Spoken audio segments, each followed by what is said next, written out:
I've always known that.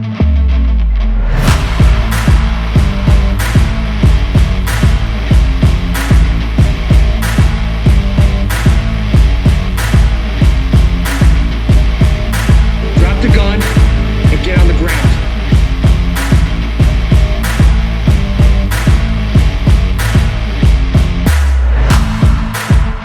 Hard work pays off. Dreams come true. Bad times don't last, but bad guys do. Ladies and gentlemen, welcome to Suds in the Squared Circle episode 1 for this new season of Suds in the Squared Circle. This year I'm doing things a little bit differently. I'm going to keep the Suds almost separate from the Squared Circle, although there will be times where I talk about both. However, Christy not being a big wrestling fan, it's not fair to kind of put her on the spot when it comes to certain things, when it comes to wrestling related. So with that said, I'm going to go ahead and kind of separate this. So this is kind of Squared Circle episode 1 for the new season. My name is Vinny Apicella. I am your host for it. We'll be filming and recording and releasing the Squared Circle, with the Suds part of it tomorrow, being Labor Day, Monday, September 4th. Today is Sunday, September 3rd, and there's a lot going on in the wrestling world. But the biggest news, and something I'm going to start out with, is something I don't normally talk about. I don't normally talk about AEW, All Elite Wrestling, simply because I don't watch it. It's not usually my cup of tea. However, I was actually going to start watching Collision because from all the reviews and from all the news and notes that come out of Collision, it actually seems like Collision is the better show. Dynamite sucks, and Rampage everybody pretty much forgets about. But Collision seemed to have a really good following and a really good reputation for being a wrestling show as opposed to a comedy sideshow like what Dynamite is. So I was going to start following it. However, there was an announcement made on yesterday's show that, quite honestly, I'm going to follow up with, and I'm going to play Tony Khan's announcement on this episode right now, because I think it's something that I need to break down. Quite honestly, the biggest news coming out of the week is that CM Punk has been fired from AEW. Tony Khan made a public announcement on last night's episode of Collision. So I'm going to play that for you right now in its entirety. Make one of the toughest decisions of my professional career. Today, I terminated Phil Brooks, CM Punk, for cause. This stems from a backstage incident at AEW All In last Sunday. The incident was regrettable, and it endangered people backstage. That includes the production staff, the people who help put the show on every week, innocent people who had nothing to do with it. I've been going to wrestling shows for over 30 years. I've been producing them on this network for nearly 4 years. Never in all that time have I ever felt, until last Sunday, that my security, my safety, my life was in danger at a wrestling show. I don't think anybody should feel that way at work. I don't think the people I work with should feel that way. And I had to make a very difficult choice today. It came at the recommendation of a discipline committee here in AEW, as well as outside legal counsel, who delivered a unanimous recommendation. And I have followed up on that recommendation. I'm sorry to any fans who are upset by this. I'm sorry to anyone who's upset by this. Okay, so let's break it down a little bit. Tony Khan comes out and says that because of what happened at All In last week in Wembley Stadium, let me kind of bring everybody up to speed. So, quite honestly, everybody should have heard by now there was a skirmish, a backstage skirmish between Jack Perry, formerly known as Jungle Boy, and CM Punk. There was a spot in the 0 Hour, which is their version of their pre-show for their pay-per-views. Okay, it's called the AEW 0 Hour, which used to be called the Buy-In, although I thought 0 Hour was the Ring of Honor, but regardless of that fact, The fact was there was a match on there for the FTW title, which is similar to a hardcore title. The FT title being resurrected from ECW by Taz when he came in. However, Jack Perry stole it from Hook, from what I know, and Jack Perry and Hook were having a match on the 0 hour pre-show of the pay-per-view. There was a spot in the match that they were fighting outside, and there was a car there, and Jack Perry wanted to take a bump through a windshield. Numerous people, and this is all from reports that have come out, numerous people from AEW's higher ups came to Jack Perry and said, no, there's no reason to use it. We don't have Hollywood glass or sugar glass or whatever you want to call it. You could potentially get hurt. There's no reason to do it. You're not on the actual pay-per-view event. It's called the 0 hour for a reason. It is the pre-show. There's no reason to do it. CM Punk, being a veteran in the business, right? He has been the voice of reason in many of these cases on this show, or on, in this company. And he's been there. He's been to the big time. He's been to the WWE. He's been to, Ring of Honor and Impact, but he made it to the WWE. He is a former WWE champion. Okay. He's been in the business for the past 20 years. Obviously he abruptly left in 2014, but for all intents and purposes, he is a veteran in the business, along with guys like Billy Gunn, Arn Anderson, Jake Snake Roberts, etc., who are on the payroll of AEW. And CM Punk went to Jack Perry and said, dude, there's no reason to take that kind of risk, and in general, there's no reason to take the kind of risk unless you have the proper gimmicked items, right? Remember at the very first Double or Nothing when Cody Rhodes fought Dustin Rhodes, and then they had a spot where Shawn Spears had hit Cody over the head, and Cody got hurt and started bleeding, whatever. And then at the press conference afterwards, the Young Bucks came out and said, "Oh, we gimmicked the chair. We don't know why it got, it just got to the, hit at the very right spot and all this other stuff." But anyways, so without gimmicking the glass, using Hollywood glass, and it's basically, getting to the point where you get a sheet of glass and you heat it up or boil it up to a certain point, and then you just kind of place it there so that it makes a really good impact, but it really doesn't hurt, right? Because it creates fissures in the glass. They didn't have it. And, being a windshield, I can understand that. It's kind of like plexiglass where it's got that coating on it where it's not going to just shatter, right? It'll have a better effect if it was a Hollywood glass, whatever. CM Punk has been there. He went up to Jack Perry and said, don't do it. There's no reason to take that kind of a bump, right? Or use fake, the fake Hollywood glass. During the actual match that was streamed on pay-per-view, streamed live on YouTube for the world to see, there came to the spot, and Jungle Boy Jack Perry, in his ignorance and rebelliousness, let's say, said directly into the camera, "It's real glass, cry me a river," before he went to go suplex Hook, and Hook then reversed it and suplex Jack Perry right into the windshield. Okay. So it took place. Apparently, when Jack Perry got through the curtain, CM Punk got him went right up to him face to face and said, "Oh, you got a problem with this or whatever." I don't know the full details of what was said. Obviously, I was not there. I'm just going based upon the reporting from the numerous different sources. And then he got him into a front face lock. Samoa Joe was there because the next match was CM Punk versus Samoa Joe on the pay-per-view, the first match of All In. And,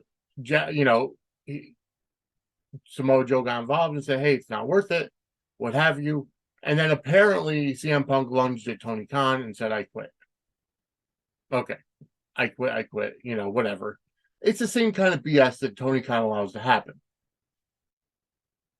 Okay. So after that, both Punk and Jack Perry get suspended pending an investigation.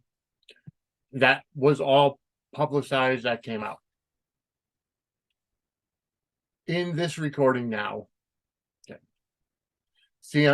Tony Khan says he had no choice but to fire Phil Brooks, CM Punk, end the working relationship, terminate him, because he, quote unquote, he has never been more afraid for his safety, security, and his life, end quote, at any kind of wrestling event. Okay. Kind of break that down a little bit. Okay. First of all, wrestling is a physical activity. It's a sport, right? So testosterone is flowing. Guys are in there because while it's not, legitimate like UFC, it is still a sports-like atmosphere with guys getting ready, getting pumped, getting into the zone. Okay. Does that, excuse CM Punk from choking Jack Perry or lunging at Tony Khan? No. But things happen. Okay. Listen, Shawn Michaels and Bret Hart get into a fight, a real fight backstage at a Raw in Hartford, no less. Hartford, Connecticut, no less.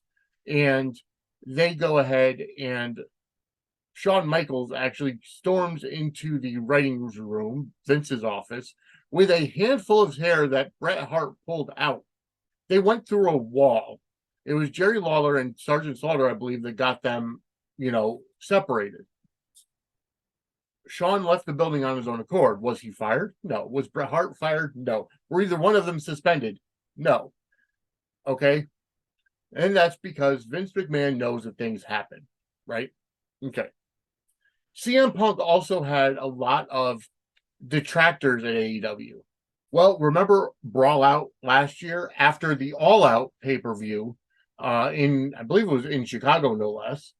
During the media scrum afterwards, CM Punk had a number of words right in front of Tony Khan saying that he hates playing with children.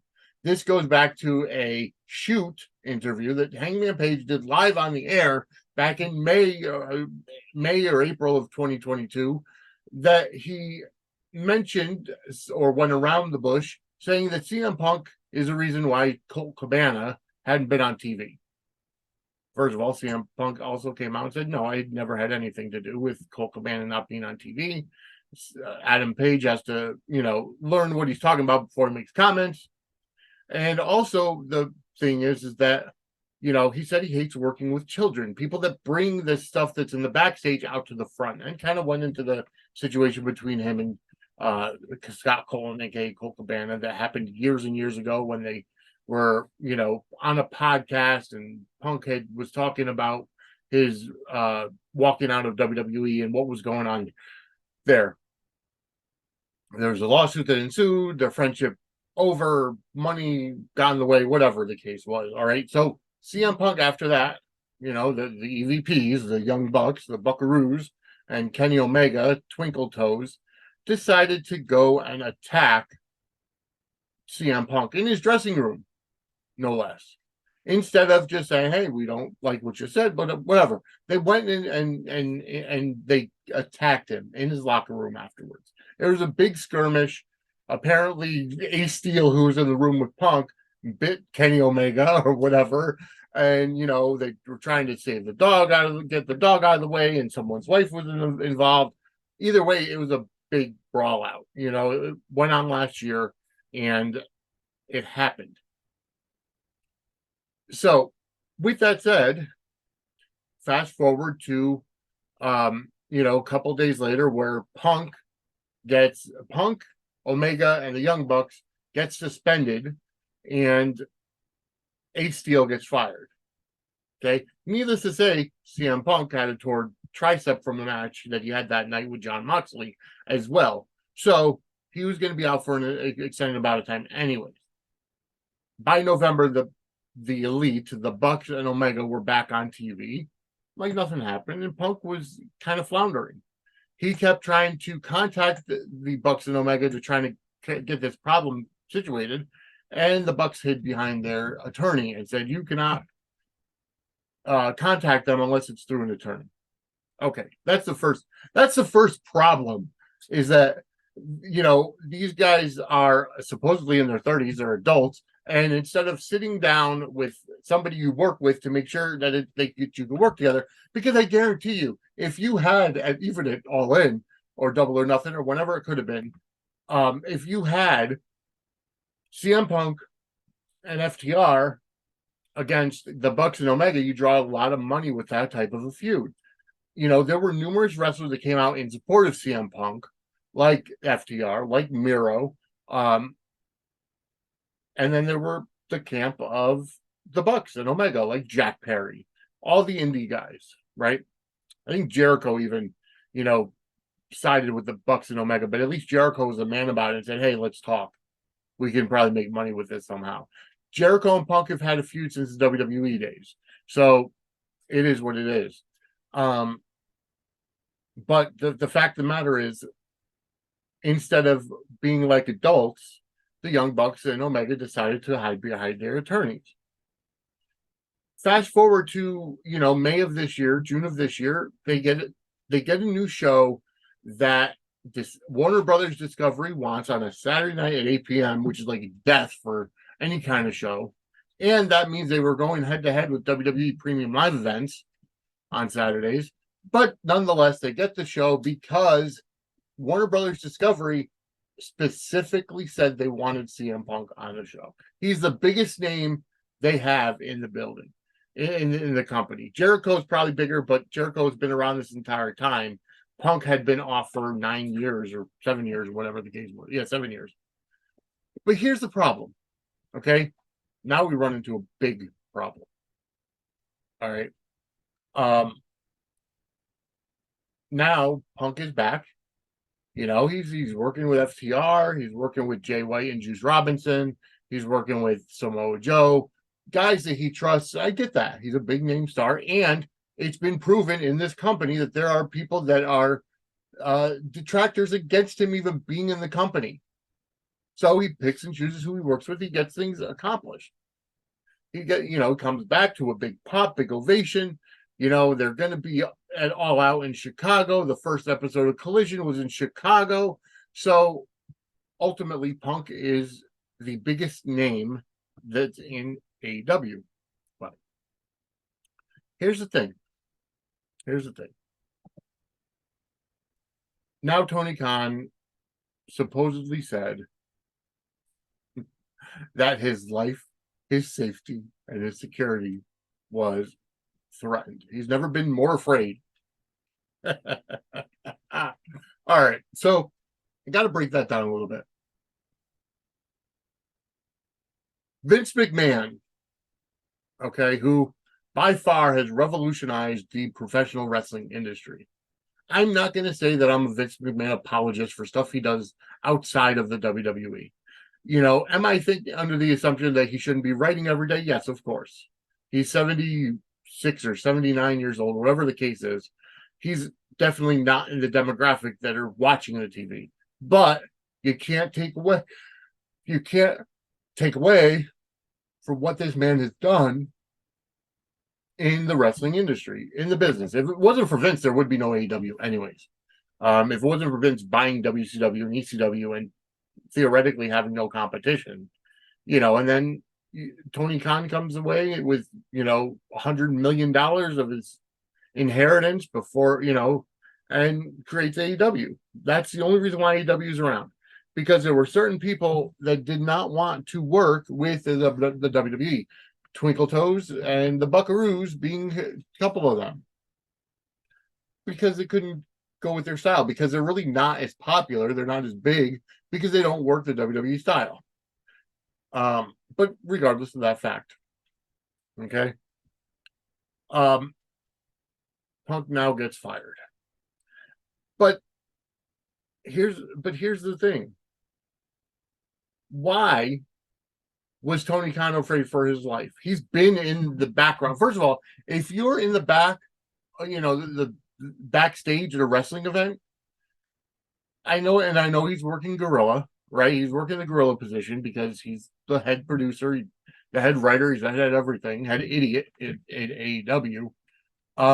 And he lets the Bucks and Omega walk over him. All right, they walk all over him.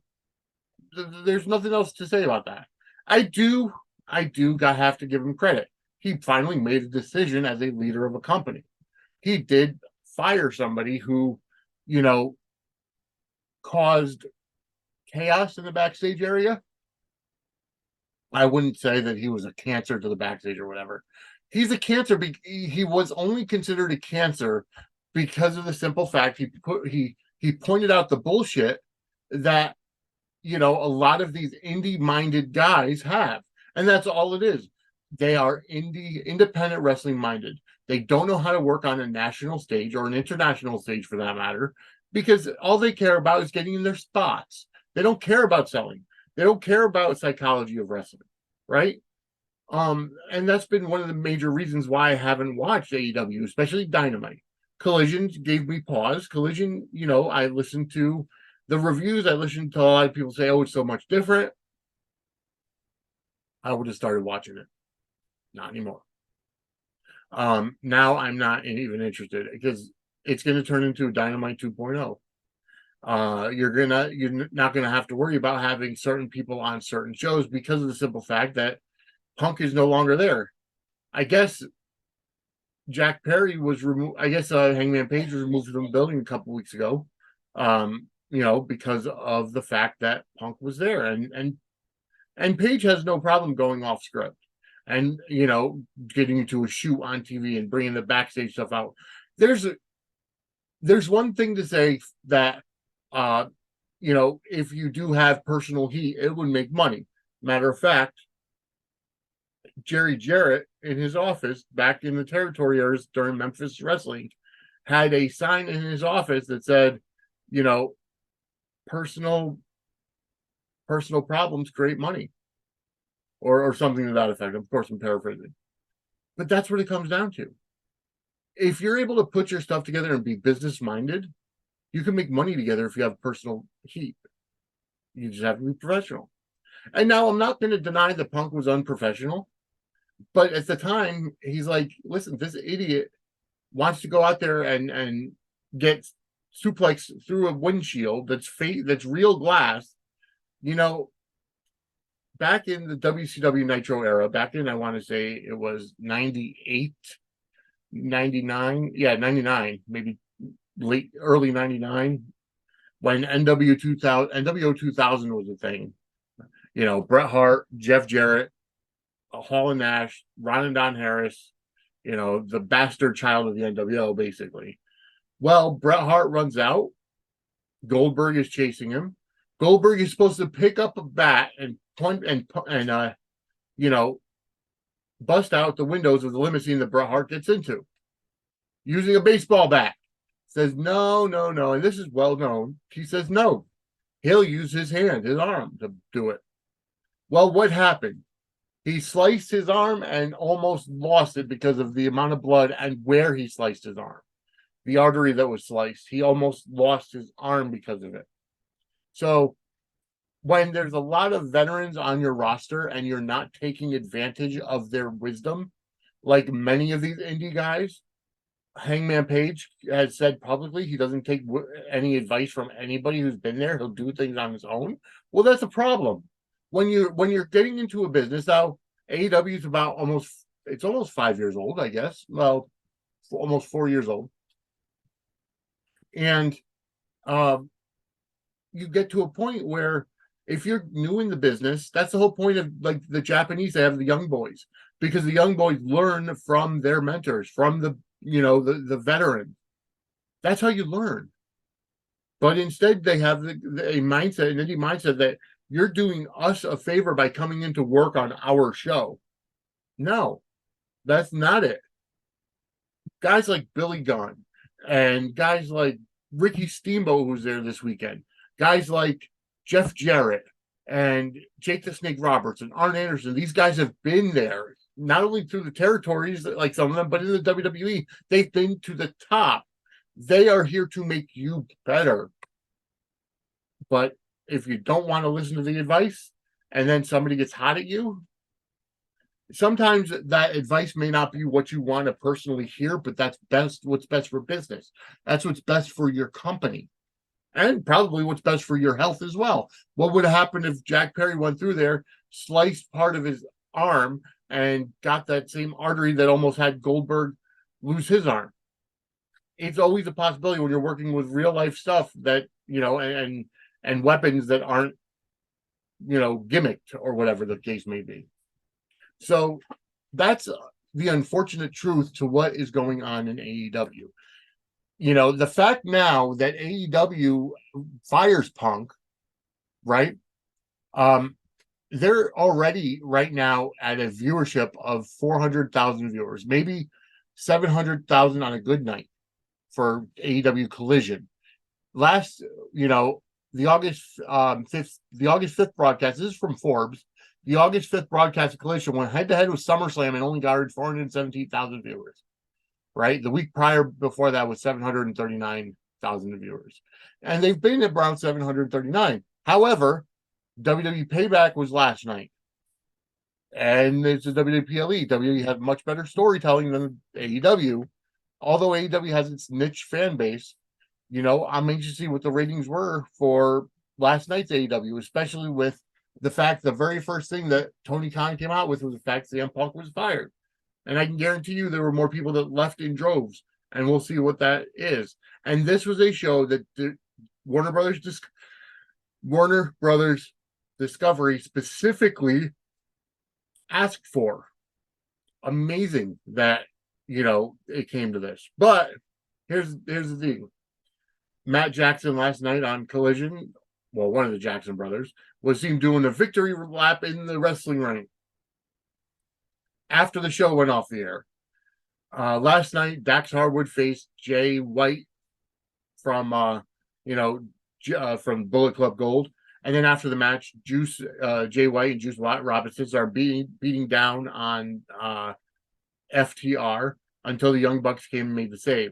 That's why the Young Bucks were in the ring. FTR left because the Bucks went to go shake their hands. FTR turned and left. Like the Bucks did it all in. So they did a victory lap, and we can only imagine what that victory lap was because they weren't in a match. There was no reason for a victory lap because they didn't win anything. And actually, at the pay-per-view, they lost. So, and then tonight, I don't even know what the all-in or what the all-out card is because they're doing a pay-per-view 2 weeks apart. So again, we have no idea what that is. So let's stay focused and let's see where it goes. Because quite honestly, I feel like there's going to be a slander lawsuit going after Tony Khan for misrepresenting what actually happened backstage at the AEW All In show in Wembley Stadium. Now, the entire